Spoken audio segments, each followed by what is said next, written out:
Welcome to our support group for parents of children with attention deficit disorder or students or adults. We have opened this up to the community tonight and are doing something we only do a couple times a year. We're actually going to have a topic to talk about, and it's a very important topic. It's very timely. A matter of fact, every day, including today, it's on the news, and it's relating to students returning to school, whether it's in person or remotely or as a hybrid situation during COVID, and how you as parents can handle it at home and help the students, but at the same time help yourselves. We're going to be talking about a lot of important things today, and most importantly, we're going to be talking about how this COVID situation has been so different for everybody and how we can help students and parents with this. A couple weeks ago, we had to talk just more about students, but since this is our kind of parent support group, we're going to talk about what you can do with parents. And the title of my talk today, or our support group, is Parenting with Structure and Mercy for Students with ADD and Anxiety During COVID. This is an unprecedented occasion where you as parents not only have to work and be a parent, but you have to be a teacher or a school psychologist or an educator or a therapist all at the same time, but most of you haven't been trained for this, and your students aren't used to you being in that role. And everyone is burnt out at this point.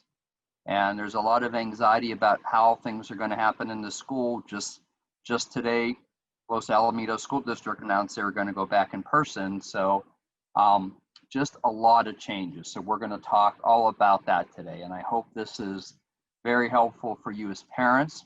I encourage those of you listening to both of you listen at the same time, both husband and wife, so you can kind of get the same information at a time. For those of you that don't know me, my name is Dr. Michael Linden. I'm Director of Attention Learning Center. We have an office in Laguna Hills and another one in Encinitas, north part of San Diego. I've been involved in this field for 36 years now. I've also had 2 children that we kind of went through things with our children like everybody does. And so I have my own experience in parenting and teach parenting classes along with directing our centers. We specialize in QEEG brain map testing, and we use that to really clarify if someone has ADD, ADHD, which type. There's 4 types.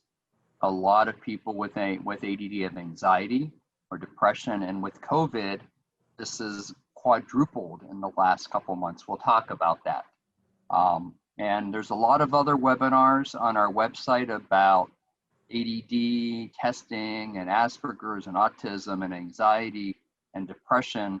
So I welcome you to watch any of those on our website.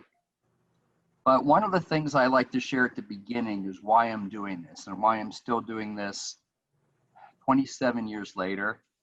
27 years ago, I went to Saddleback Church, and one of the senior pastors, Glenn Croon, and I said to him, Pastor Glenn, I think Saddleback should be one of the churches to start a parent ADD support group. There's one in the community and it's closing, and the woman who runs it's moving out of the country. And he says, Michael, I think you should do it. This will be your ministry. So 27 years later, we still have our group. It's changed. Back then, the internet really wasn't available. There wasn't information. Now it's the opposite. There's so much information that it's kind of overwhelming for a lot of people. But one of the reasons I've been so interested in this from when I was younger is I saw my family members go through this. And God ended up giving me the passion and helped lead me to discover this QEEG testing as a window to the brain, and neurofeedback and biofeedback as a natural way to heal this. And our techniques and the technology has become much better over the years. So my journey started with my brother and sister. My brother, who was very bright, got diagnosed with dyslexia when he was younger. He was able to get through high school. He went through college. It took him 8 years to get through his 4-year program. He's very bright. He ended up getting his MBA. He went to Harvard. It took him twice as long, but he got it done. But he really, really struggled with attention and getting his work done and with social skills and relationship. And he was never diagnosed with ADD or ADHD. He went to doctors, and this hasn't changed in 20 years, 30 years, and he was prescribed medications without a testing. Some of the medications made him worse and triggered more anxiety and depression with him. And unfortunately, he never really got started or stayed with the right treatment, which did not lead to a successful outcome with him. My younger sister was also diagnosed with dyslexia, which was a very popular diagnosis in the 90s. Now, she was the opposite. She was more hyperactive. Most of the times, the boys are more hyperactive and the girls are more inattentive and daydreaming and miss, but my family was the opposite. And what happened with her is she was an athlete. So she played sports in high school. In college, I actually remember coaching her softball team when I was 18 and she was 8. And when she slid into second base and knocked the other girl down and put her fist up like this, I knew she was kind of had that intensity to be an athlete. But the problem was when she was injured, she got really bored and restless and had a really hard time. It didn't affect her a lot. She got scholarships to college. She played 2 sports. She was a professional athlete, but she got into a very difficult sport for your brain, boxing. She was one of the first female boxers. On her shirt, her name was Amazing Grace Linden, but she had head injuries, as all boxers do, and ended up having enough head injuries that started to affect her. We ended up doing some brain maps of her and realized that if she had one more significant head injury, it could be very serious and irreversible. So she stopped boxing and became a personal trainer, but she's doing well, but it did have an effect on her memory with all the head injuries. Then my journey kind of shifted to where I became more aware of anxiety in my family. And as I've come to look into this, I realized my whole family had it. My grandmother was very anxious and obsessive and put plastic on all of her furniture so it would never get dirty. They called her a worry wart. My mother still has a lot of anxiety and insomnia. My brother, in addition to his ADHD, had depression and anxiety.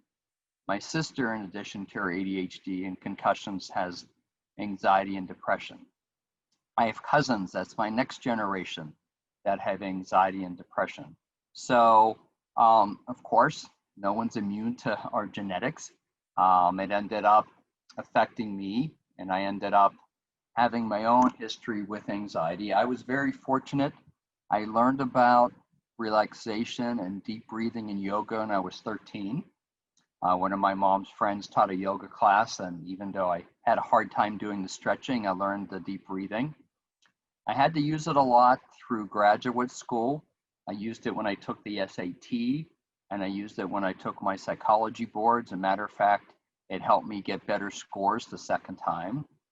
When I was in graduate school, I had a lot of stomach problems and ended up using this to get through graduate school and not having to take medication. That was in 1984, and I got so interested in biofeedback and stress management, I got nationally certified in it.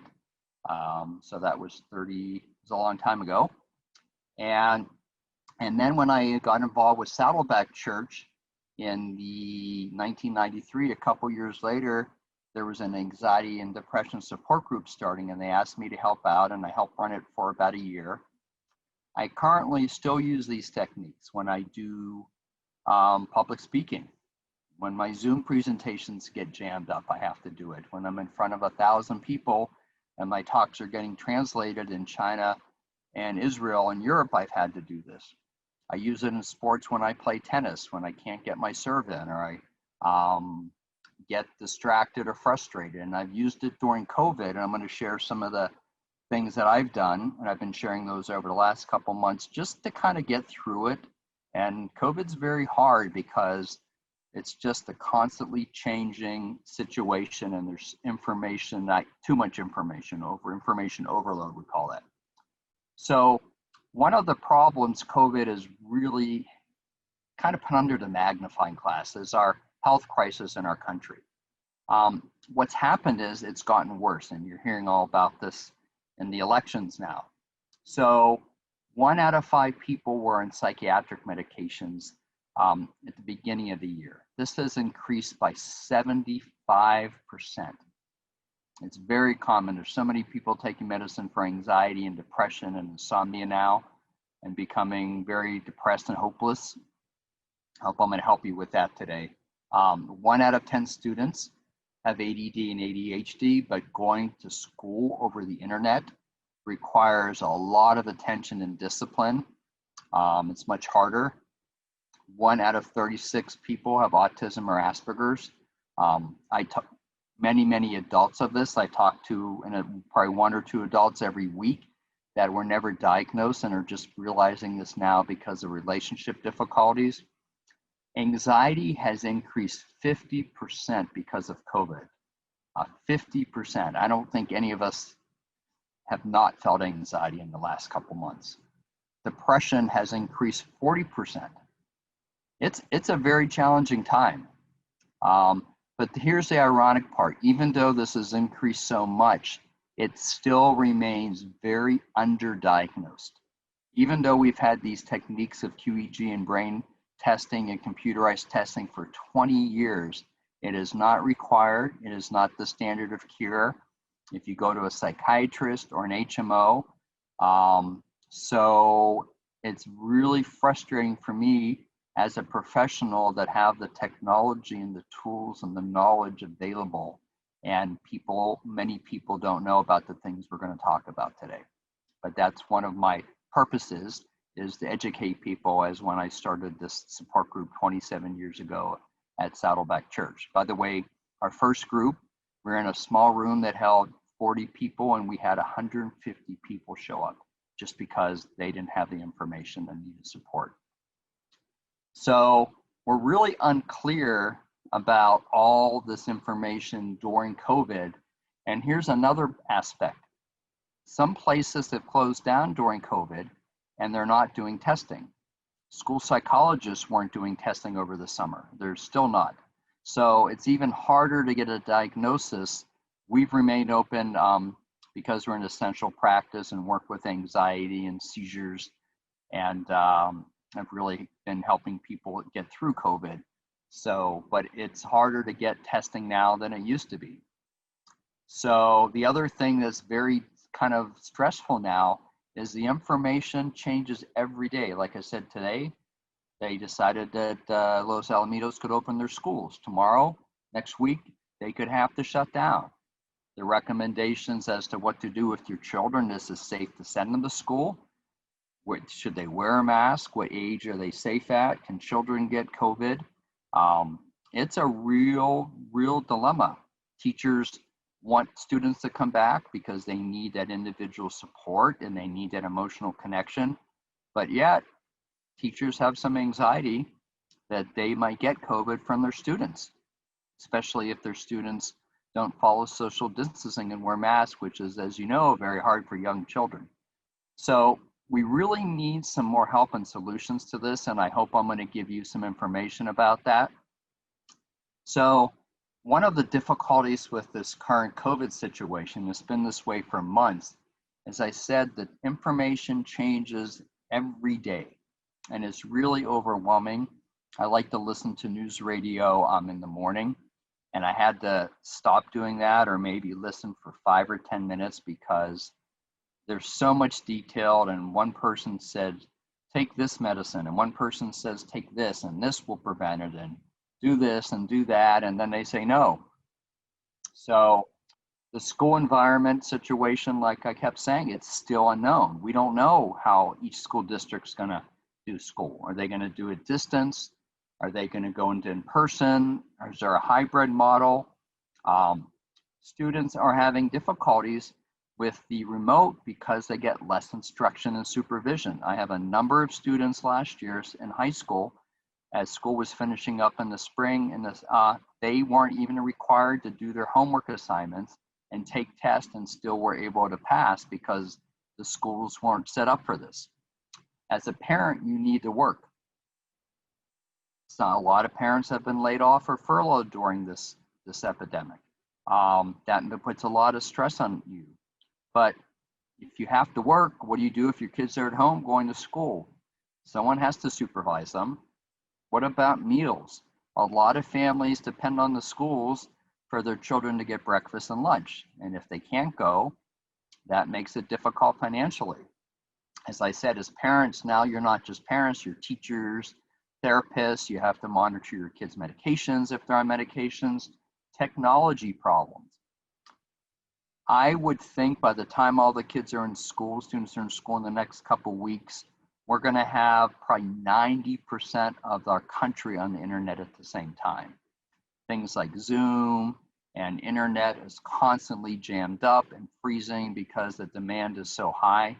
I went into I tried to get an internet extender for my house, and I had to go to 4 stores to get one because everyone's getting them because the internet's being overwhelmed.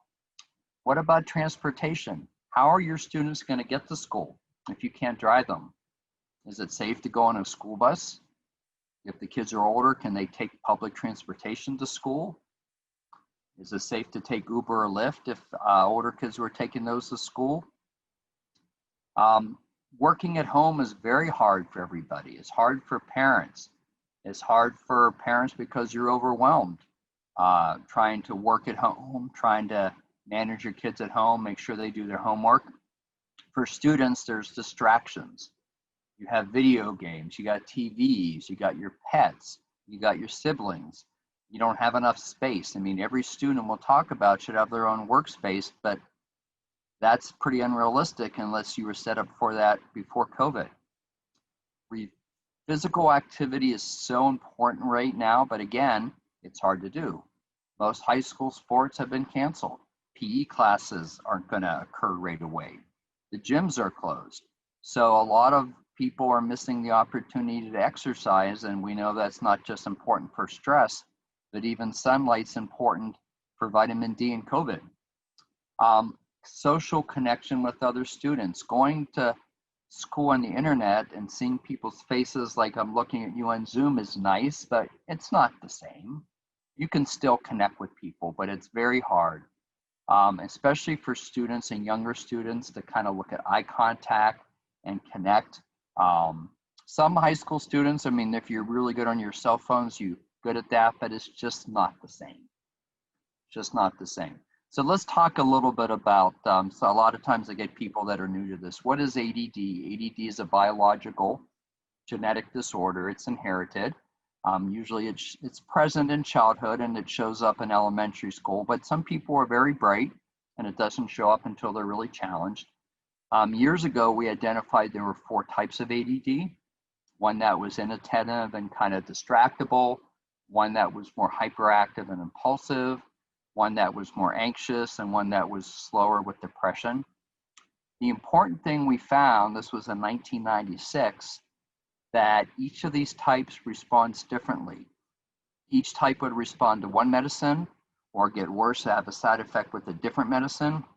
This is why we have to do so many types of biofeedback and neurofeedback, because we have to do a specific type to each person. And I'll go over that a little bit today, but that's really the topic of next week. We're doing a webinar on ADD and testing and treatment, and we have a lot of recorded webinars on our website that you can watch, and some seminars and media on there. But it's very important to know what you have, because a lot of parents have gone to a physician or pediatrician, given a prescription, tried it, and had the kids have no effects or get sedated or get worse, and then stopped and felt hopeless and didn't know what to do.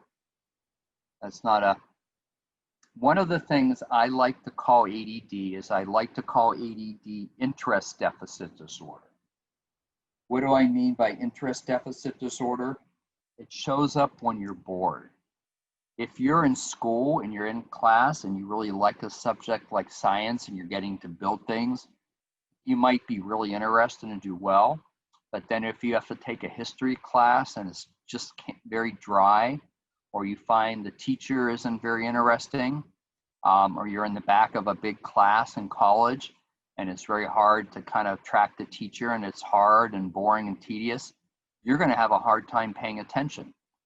If you're a student who plays sports, you're going to get really bored in practice and not really get interested until you have to play a game. And not only that, but you may not play your best until you're challenged, until you get behind. My opinion, because I work with lots of athletes, is with all the playoffs during COVID and the short practice times and jumping right into playoffs, a lot of the favored teams aren't getting enough time to warm up and get challenged. And there's a lot of upsets we've seen, including some of our teams in Southern California. Interest deficit disorder.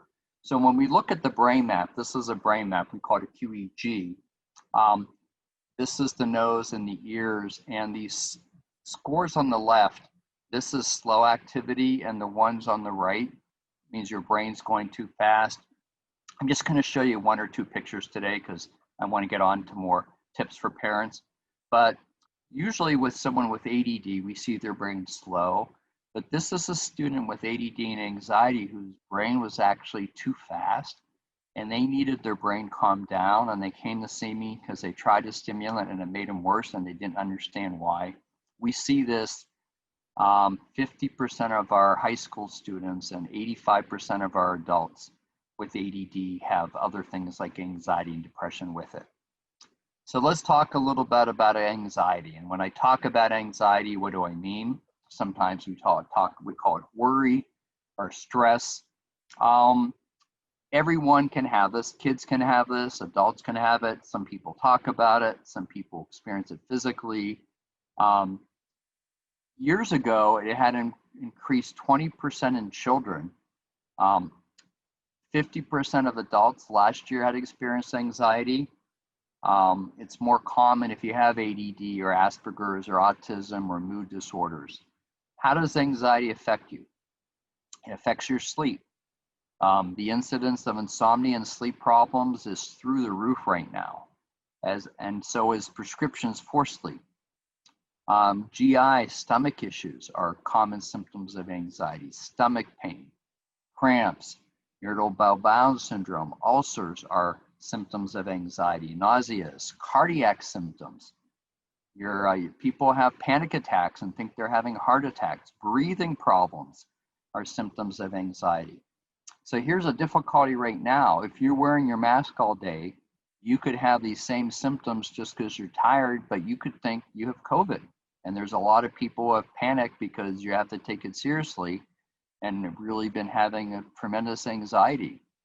You get headaches, you get fatigue, you're tired. How many of you, after wearing a mask all day, I wear a mask when there's other people in the office, I'm here by myself right now, you're exhausted after wearing a mask all day, especially if you look at the internet all day and talk to people or work on Zoom or remotely. In terms of students, if you're anxious, you forget things. You study and you forget the information on tests. You have a hard time public speaking if you have to do a presentation.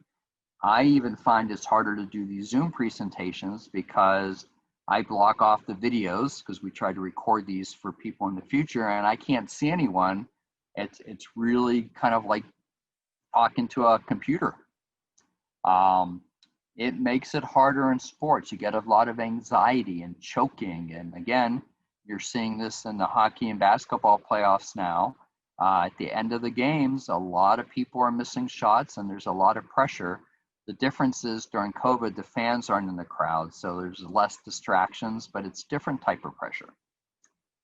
Fears, phobias. A lot of people have a kind of problematic sweating that's due to anxiety. These are all symptoms of anxiety, and patience, irritability are problems and symptoms of anxiety. So what about now? Now it's even worse because during the coronavirus, we have extra anxiety.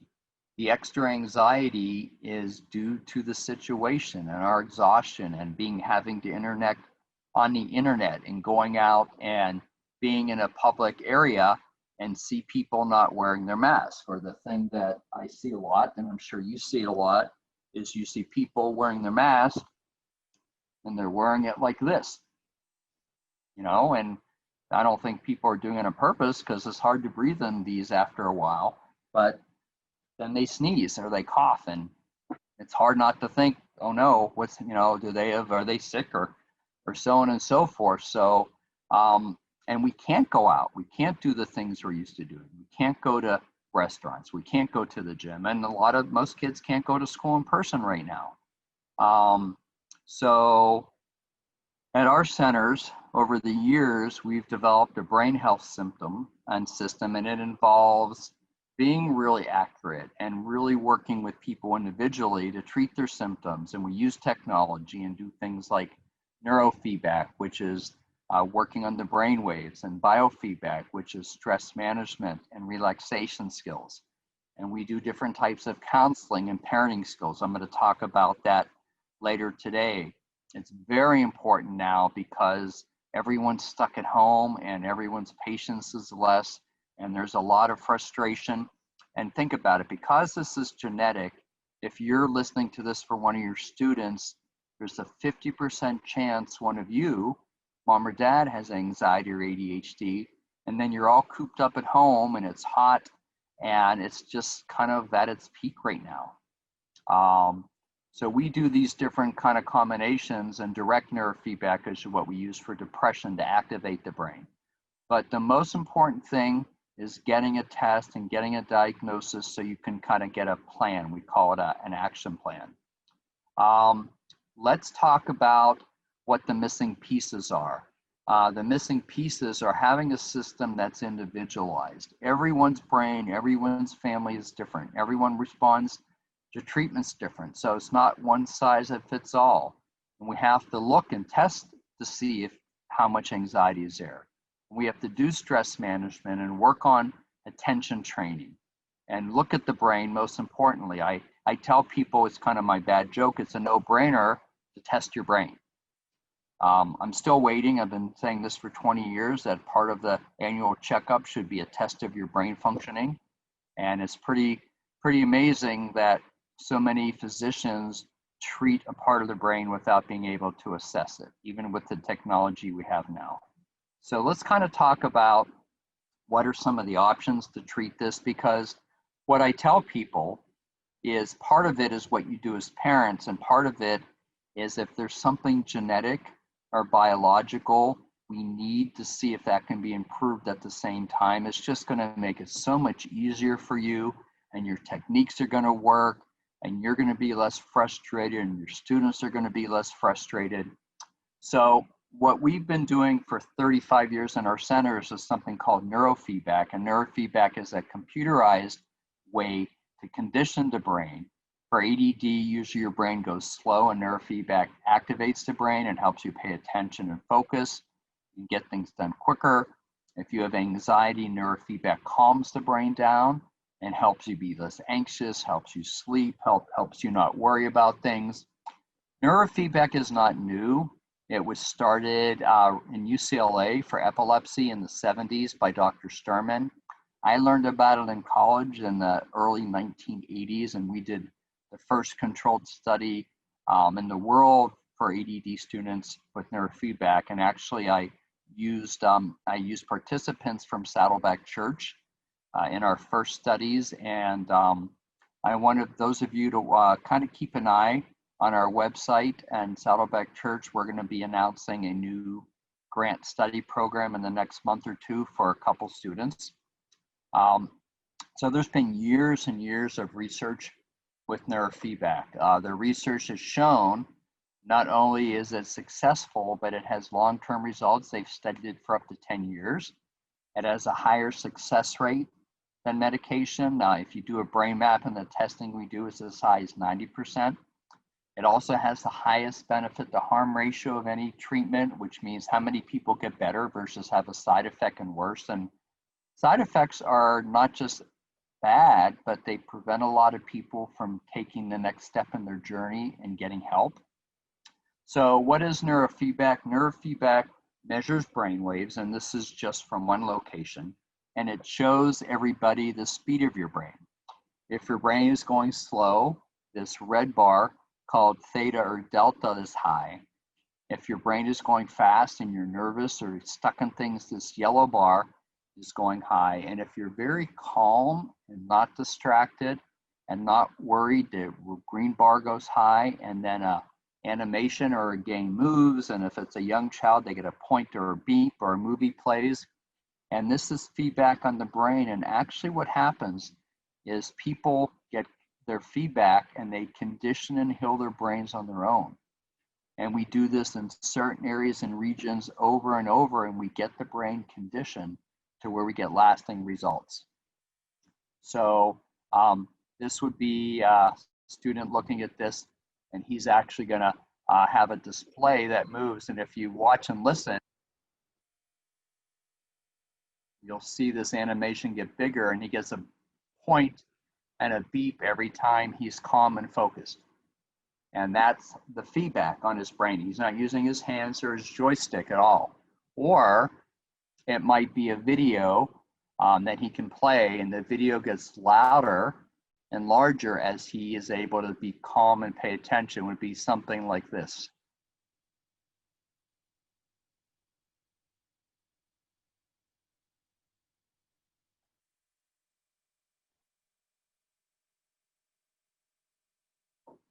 Now here's what's important. He's not watching the movie, he's playing the movie with his brainwave being calm and attentive, and that's his reward. But we have to keep it interesting because you have to do it over and over in each region. So this is what we call neurofeedback. So what are some coping skills for you and your students that you can do?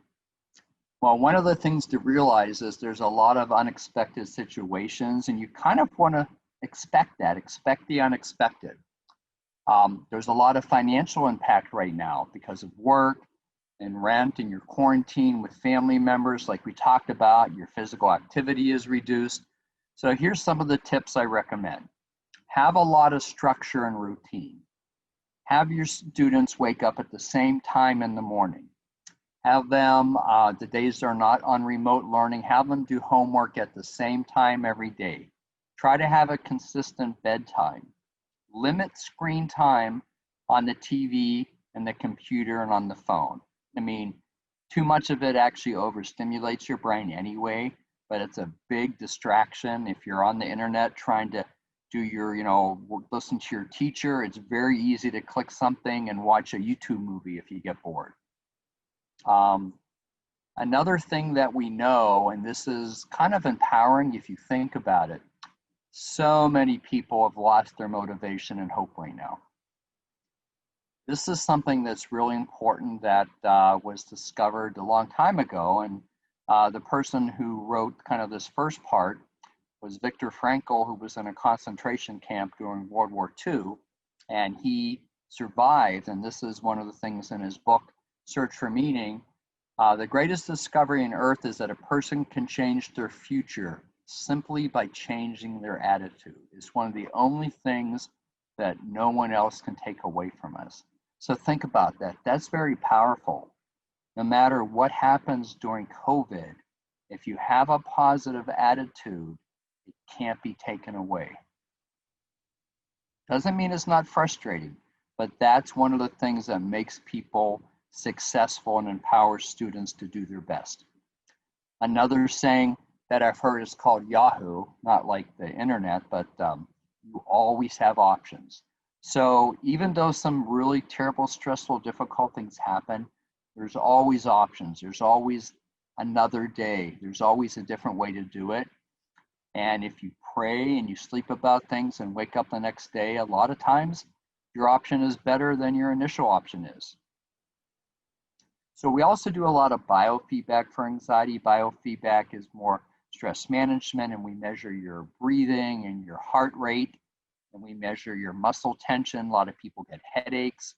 We measure the temperature of your hands. People who have really cold hands get migraines a lot. We measure how much people's hands perspire, and that's very common in phobias and like public speaking anxiety, panic attacks. And we recommend people do this twice a day during COVID. And we train people using computers, and we have screens that look like this. And this measure is your breathing rate. So you breathe in for 6 seconds and breathe out for 6 seconds. Breathe in through your nose for 6 seconds, breathe out through your mouth. And as you do that, you get all this feedback, and it measures your muscle tension, which you want lower if you're relaxed, measures your skin perspiration, your hand sweating, which you relax, and it measures your hand temperature, which you want to get higher, and then music plays as you do this. So there's a lot of technology involved. And initially we were just doing this for adults, and then we started doing it with high school students because this is extremely successful for test anxiety and insomnia. Matter of fact, at San Francisco State, they did a study a couple years ago, and they had students in a math class do 5 sessions of the heart rate variability biofeedback, and other students did nothing. And the ones who did the biofeedback, their grades went up 1.5 grades just from doing 5 sessions of this. So we have a lot of students that do this for finals or standardized tests like ACT or GRE or medical boards or law boards or tests like that are long and stressful. So this is what a screen of biofeedback looks like. Again, you breathe in and you breathe out, and it measures these different aspects. And I'm not sure if this is going to play, but if it does, you'll see these move, and you'll see this kind of picture change into different shapes.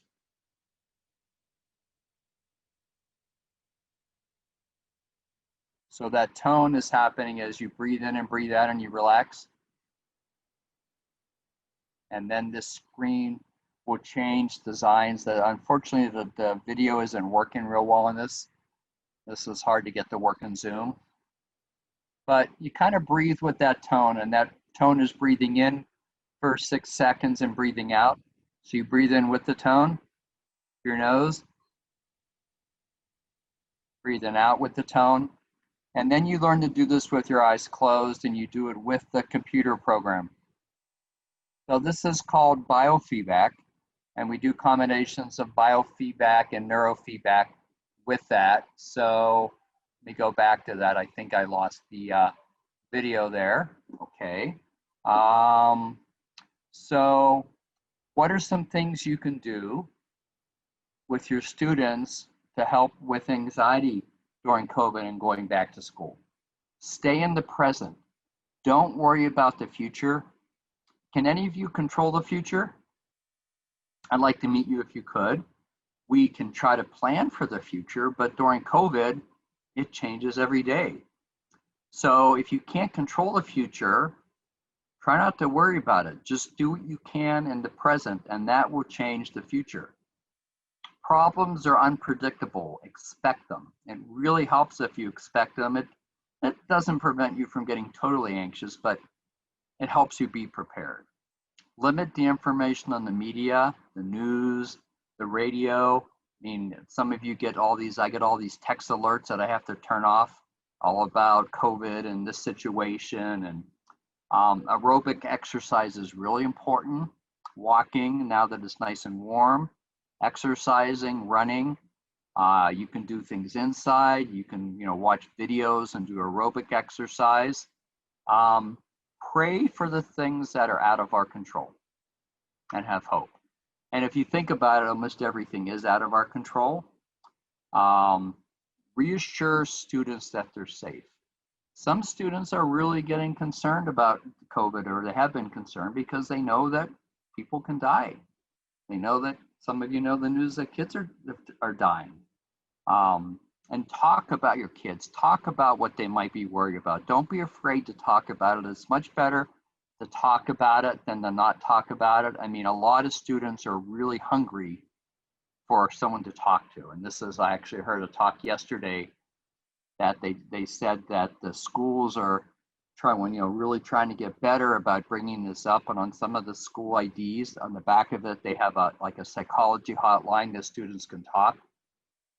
This too shall pass is a really important thing to remember. Rick Warren talks about replacing panic with prayer, because when you pray, it takes away your panic. Stay in contact with your family and friends. As an adult, try to do that every day. You know, you might have girlfriends that you were seeing a couple times a week and going to the park with your kids. FaceTime them, talk to them on Zoom, call them, text them. It's really important to stay in connection with other adults right now when we're quarantined. Humor is very important. One of the things I try to do on the weekends is my wife and I watch these really silly comedy movies, and sometimes I've watched them before, but just to laugh. I'm not recommending it every week, but I watched a clip of Saturday Night Live, and it was hilarious, some of the things that were on there. And just to laugh is really good. There's lots of things on YouTube that can really help a lot. Singing and worship is also something that's very important. If you hear one of your favorite songs and you start singing with it, that's very healthy. A matter of fact, another thing is when you worship and you sing, at that moment, most people's anxiety goes away. And there's lots of music. You can just go on your phone and on Alexa and listen to music now. Stop, breathe, and rethink. Really try to stop and appreciate all the things we have. Another thing that Rick Warren often has said is that most people in the world would die to have our problems. As stressful as COVID is, and kids being at home and the financial impacts, we're still very well off. And that's a good thing to remember. Another thing I think is good for our students to remember and for us to remind them is that problems have purpose. You know, if you think about it, as you've grown up, some things you've had to learn the hard way, and you probably had your parents tell you that, or I had to earn everything, but there's something to that. And some of you know you've had a lot of challenges just during COVID, and it helps you grow. And one of my favorite verses, and Saddleback's doing 20 sessions of 20 weeks on this already, is from James. And it's consider pure joy, my brothers and sisters, when you face trial many times, because you know the testing of your faith produces perseverance. Let perseverance finish its work so you may be mature and complete. And you know, a lot of us are getting very mature through this. We're kind of being forced to this, and we're getting more patient and more tolerant, and we're kind of all in this together. You know, we're all being affected together. Rejoice in the problem, not for the problem, but in the problem, and persevere and increase your endurance, because we know God can bring good out of bad. And there is some good coming out of this, how people are joining together in terms of people's rights and minorities' rights. And I think after the elections are over, hopefully our country will come together. That's still something that is working, and we're hoping and praying will improve. Valley to victories. So another verse I try to remember is from Psalms. Even though I walk through the valley of the shadow of the death, I will not fear no evil, because you are with me. And knowing that we're not alone through some of these really stressful, scary times is important. Valleys of troubles, again, lead to growth. Troubles can be a gateway of blessings and lead to victory. Even if you're in a valley right now, you might be coming out of it very quickly. And many people, when you come out of this, you accomplish your dreams and fulfill your destiny. Joel Osteen talks a lot about this. And I've heard a lot of people have some really amazing things that have happened in the midst of COVID. So these are some of the tips that we talk about that we want students and how everything, where some of us are really being brought together because of this. What else can you do as parents? Again, have a lot of routine and structures. Do the academic work in the morning when people aren't tired. Have some breaks in the afternoon. Get some exercise. Have a designated workplace at home for each student. Now, is that practical? If you have more than a couple kids and you're working at home, it's very difficult. But not having them all at the kitchen table at the same time. Keep it simple and prioritize. So if you get a packet of work from the school for a week, break it into daily packets. If your students are having a hard time doing their homework and frustrated and not motivated, let the schools have natural consequences for that. Don't feel like you have to police that and get into power struggles with your kids. I think very few people are getting all their work done if it's challenging right now, and reward their efforts, not just their outcome, reward their efforts, because we know if you have a consistent positive effort, you'll be successful. And that's why if there's something in the way like anxiety or ADD, we need to identify it and help treat it and heal it too. Ignore minor homework complaints. Kids all always complain to homework since homework was around, but don't let that frustrate you. Don't overreact to it. I mean, how many of you like to do your taxes? I tell parents, kids' homework is like doing your taxes every night. It gets boring and tedious, so let it go. Just, tell them to do the best they can and encourage them to do it, but don't get into these power struggles with them. Have consistency and follow through. A lot of parents I've been talking to the last couple months are just so frustrated at their wits' end and their kids are being defiant, and that was even during the summer. Now they go back to school and they're accountable with school. Have a system, be consistent with your spouse, follow through, don't let things go. Also, try not to overreact to your kids. Don't let them see how frustrated and anxious you're getting. I mean, it's human to feel that way, but try to conceal it. If kids see how frustrated and upset you get, especially in reaction to them, believe it or not, it reinforces it to happen more. They get lots of negative attention. And here's the other part. They feel too powerful. They feel like they, as children, can influence their parents and manipulate their parents sometimes, and unconsciously, they'll do it again. And until you're just totally worn out. And some of you've told me, as I've talked to you individually, you're there. One of the things I'm going to do at the end is we're going to give people an opportunity to follow up and talk to me. Any of you that are on this can schedule a free consultation. We should do this on the phone, or if you want to schedule a session with me to talk about any of this or parent techniques or counseling, you can do that on our website. And I'm going to have something available on the chat right now. So if any of you want to do that, we're doing so much now with technology. You can go ahead and schedule that right on our website now. So I'm going to text my assistant to put that on there now because I wanted to explain that. Have some organizational skills. Use folders for different subjects. Somehow encourage your kids to have some interaction with other kids. Do some activity. Go swimming. Play tennis. Do some hiking.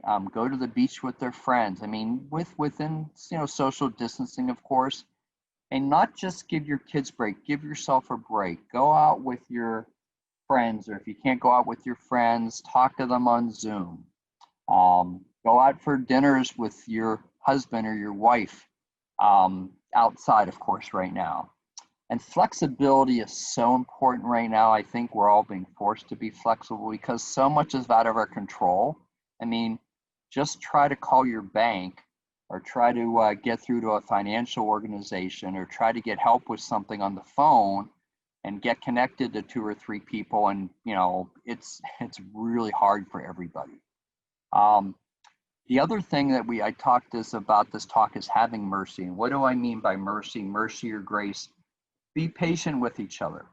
Make allowances for each other's faults because of your love. So obviously none of us are perfect. And if you're home with people and they're getting on your nerves and you're frustrated, and sometimes they have the same traits that we are frustrated with ourselves about, be patient. Try to give leeway. Accept one another just as Christ accepted you, from Romans. That's so important right now, and everybody needs some hope and support and acceptance right now. So forgive students when they make mistakes and when they get frustrated, because you're frustrated, but they're frustrated. I mean, can you imagine um, going back to school and doing it, doing it this way and doing it remotely and not knowing your teacher and not getting to see your friends? And um, yeah, I can't imagine. I went to school back east and we walked to school and we threw snowballs after school and we hung out at lunch, and I can't imagine what that would be like. So this is really unusual. Be patient with students' quirks and weaknesses. This is something that has to do with mercy. And if you're an adult, be patient with your spouse's quirks and weakness. I mean, if you're all both working from home all of a sudden, you'll see the areas that you're opposite in that attracted you. But try to be patient with this because everyone's having a hard time right now with this. So one of the things we've also done during COVID is we have developed that we can do most of these tests and all of our biofeedback and neurofeedback treatments remotely over the internet after we have an initial visit or two and do some testing. And then we have people come in just for some kind of follow-up testing. And since the middle of March, I've done 90% of my visits over the internet, like Zoom, although we are doing visits in the office. I have a very big room and have chairs set apart, and we're all wearing masks and cleaning the offices because sometimes it's more effective in person. But for those of you that don't live close or don't want to go out or can't go out because your kids are at home, we can do these remotely. And with kids at home at school and you working at home, for example, there's a lot more free time to do training now and to do therapy and counseling. So here's what I want to kind of finish up with. I used to call this a treatment plan, but I call it an action plan because it's meant to say, okay, I'm going to do something about this, take action. So what are some things you can do? The first step, if you haven't had a good diagnosis for your students, is to get some accurate testing and really determine what behaviors are biological and which ones are functional. Functional means they're due to the environment. They're a reaction. They're things that they can control and you can modify with parenting techniques. If they're anxious, if they can't sit still because they're hyper because of ADHD, if they can't sleep because they have anxiety, no matter how hard they try, no matter what you do, it might not work very well. It can get very frustrating. Improve the biological patterns in the brain long-term, not just short-term, long-term without side effects with treatments such as biofeedback and neurofeedback that we talked about. Once you do that, step 2B, that's step 2A, step 2B is be structured and calm parenting while having mercy for the biological behaviors and trying to work on the things that they can change, be consistent, and follow through. That's really the way that I think about the action plan now. But give yourself a break. Know that this is hard. Know that it's a journey. I just want to read you what some of the families we work with have gone through. This has reminded me about a boy we work with named Noah, and his mother came in when he was 8, and he was acting out and had outbursts. If any of you have looked at our website, he was the boy that was featured on the Doctor's TV show 10 years ago, I think it was. Mother was at her wit's end. Some of you probably feel like that. His son, after doing the neurofeedback, was a different kid.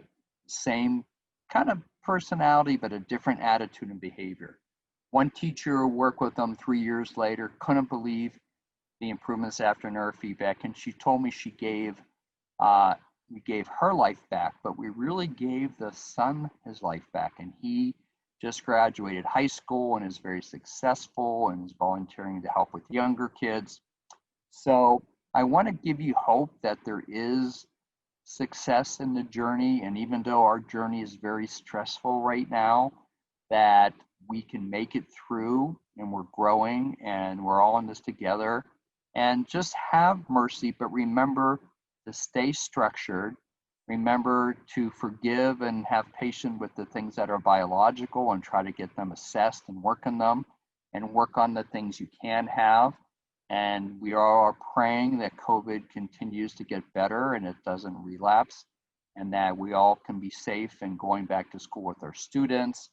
Again, I just thank you for participating. I hope this has been helpful and encouraging to you, and what you can do with your students and how to help yourself, and that the school year just goes very well. It's not going to be perfect. There's going to be some ups and downs, especially nowadays, but we're all going to get through it, and everyone's going to survive in school and get educated, you know, and so just kind of think of the long term. And as we're finishing up, I just again want to hope and pray that you and your students have a successful semester and year. Feel free to contact us to help. And we have webinars on all these different things, ADD and Aspergers and anxiety and treatments and tips and tools. So we're here to help you as a resource. And I know we have some teachers watching. We do in-services for the schools, which are now, everything is remote now. So anyway, good luck to everyone. Feel free to have any questions if you, and let us support you through this journey. And hopefully we'll be in touch with you soon. God bless. Good night.